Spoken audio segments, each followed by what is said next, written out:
विमल एक बहुत ही मेहनती लड़का था। उसकी काफी खेती थी जिसमें वो दिन रात मेहनत करके अनाज उगाता था। विमल अपने मम्मी पापा से बहुत प्यार करता था और उनकी बात वो कभी नहीं टालता था।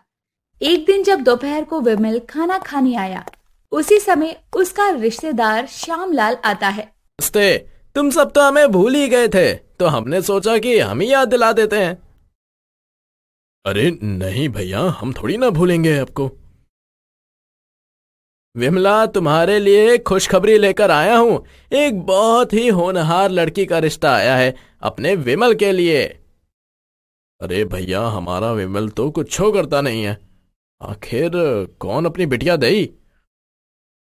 अरे भैया, वो लड़की पढ़ाई करती थी, इसलिए शादी को मना कर रही थी। अब शादी करनी है तो उम्र 28-29 की हो गई होगी। सब लड़के इससे छोटे मिल रहे हैं। हाँ, यहू तो जनवरी से 30 माह पड़े हैं। श्यामलाल तुम बात करो। लड़की अच्छी हुई तो शादी करवा देंगे। लेकिन पिताजी, मैं हूं ना, मैं आप दोनों की सेवा करूंगा। शादी करने की क्या जरूरत है? अरे बेटवा, हम तो सोचत हैं कि घर में बहुरिया आ जावे तो सारी जिम्मेदारी वो संभाल ले और हम बस आराम करी बे। विमल अपनी माता पिता की बात मान जाता है और एक अच्छा सा मुहूर्त देखकर शिखा और विमल की शादी करवा दी जाती है। शादी के अगले दिन सुबह शिखा पूर्णिमा के पास आती है। माँ जी, शौचालय कहाँ है? मैं पूरे घर में ढूंढ चुकी हूँ, लेकिन मुझे शौचालय नहीं मिला। अरे बिटिया, तुम का शौचालय के खातिर खेत में जाए के पड़ी? क्या खेत में? मतलब सबके सामने खुले में? अरे हाँ बिटिया, और तुम तो देर कर देने हो। इतने समय सभी मर्द अपन अपन खेत में काम करे खातिर चल देत है, लेकिन अभी तो सिर्फ 7 बजे है। हाँ तो ये शहर ना, ये तो गांव है, गांव। मम्मी जी, जल्दी बताइए कहाँ जाना है, मेरा पेट बहुत दुख रहा है। उफ। चलो बहुरिया। पूर्णिमा शिखा को खेत में ले जाती है। मम्मी जी, यहाँ तो सब आते जाते हमें देख लेंगे, ऐसे में मैं यहाँ शौच कैसे कर सकती हूँ? अरे बहुरिया, जल्दी करो, काहे के लोग कम ना पड़ी है। शिखा पूर्णिमा की बताई जगह पर बैठ जाती है और जल्दी से शौच करती है और उठकर वहां से घर चली जाती है। शिखा को ये सब अच्छा नहीं लगता, लेकिन वो कुछ कर भी नहीं सकती थी। ऐसे ही कुछ दिन बीत गए। एक दिन सुबह शिखा पूर्णिमा के पास आती है। माँ जी, खेत चलिए ना। अरे बहुरिया, हमारी तबीयत ठीक नहीं लाग रही, तुम अकेली चली जाओ, अब तो तुम जान ही गई हो जगह। माँ जी, अकेले? अरे हाँ बहुरिया, क्या करे, हम नहीं जा सकत, सुबह से तबीयत खराब है।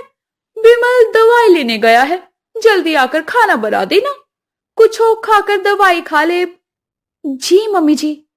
शिखा अकेले ही खेत चली जाती है। जब वो शौच के लिए बैठती है, उसी समय एक सांप उसके सामने से गुजरता है, जिसे देखकर वो बहुत डर जाती है। सांप! मम्मी! शिखा दौड़ते दौड़ते अपने घर पहुंचती है। वो देखती है कि विमल के कुछ रिश्तेदार घर में आए हुए थे।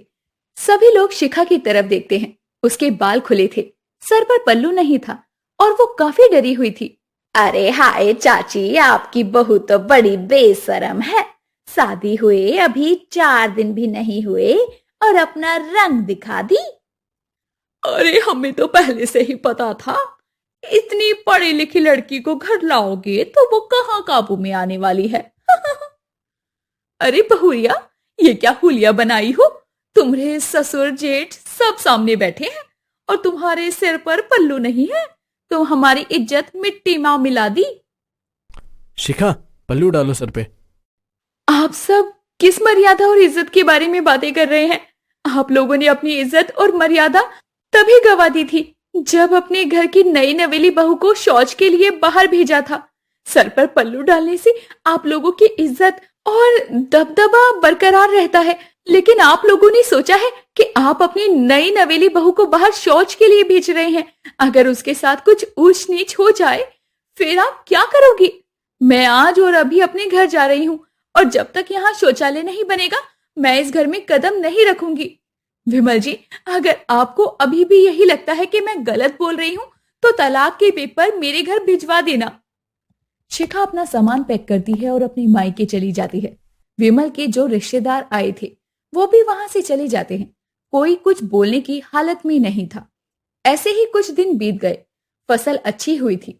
फसल को काटने और बेचने के बाद विमल पैसे लेकर घर आया। पिताजी, ये फसल के पैसे रख लीजिए। नहीं बेटा, ये पैसे तुम रखो और मिस्त्री को बुलाकर घर में एक शौचालय बनवाओ। मैंने बहू की बात को ध्यान से समझा, तब तुझे समझाने आया हूं कि बहू बिल्कुल सही कह रही थी। हम अपनी बहू को बाहर शौच के लिए भेज रहे थे और घर में पल्लू से सिर ढकने को बोल रहे थे। जब बेटा घर में एक शौचालय बनवा दे। विमल उसी दिन से शौचालय बनवाने का काम शुरू कर देता है और थोड़ी देर बाद घर में शौचालय बनकर तैयार हो जाता है। पिताजी, शौचालय बन गया। जा बेटा, बहुरिया को घर लिया। बहुत नाराज है वो, और वैसे भी बहुत दिन हो गए हैं बहुरिया के हाथ का गरम गरम खाना नहीं खाया। विमल शिखा के घर जाता है और उसे मना कर वापस लेकर आता है। देखो, ये रहा शौचालय। दोनों घर के अंदर आते हैं। पिताजी, मम्मी जी, मुझे माफ कर दीजिए। उस दिन मैंने गुस्से में बहुत कुछ बोल दिया जो शायद मुझे नहीं बोलना चाहिए था। अरे बहुरिया, वही की चिंता ना करो। वो सब पुरानी बातें हैं। अब उन सब पर मिट्टी डालो। अब जब तुम आ गई हो तो ठंडा ठंडा शरबत बना दियो। बहुत गर्मी पड़ रही है। जी पिताजी, अभी लाई। शिखा किचन में शरबत बनाने चले गई। शिखा पढ़ी लिखी थी और उसकी जिद की वजह से विनोद के घर में शौचालय बन पाया और विनोद भी सरपंच जी से जाकर हर घर शौचालय की डिमांड करता है और उन्हें बताता है कि घर की बहू बेटियां हमारी इज्जत है और हम अपनी इज्जत को ऐसे खुले में शौच करने नहीं भेज सकते। और विनोद की वजह से अब उस गांव में हर घर शौचालय बन गए।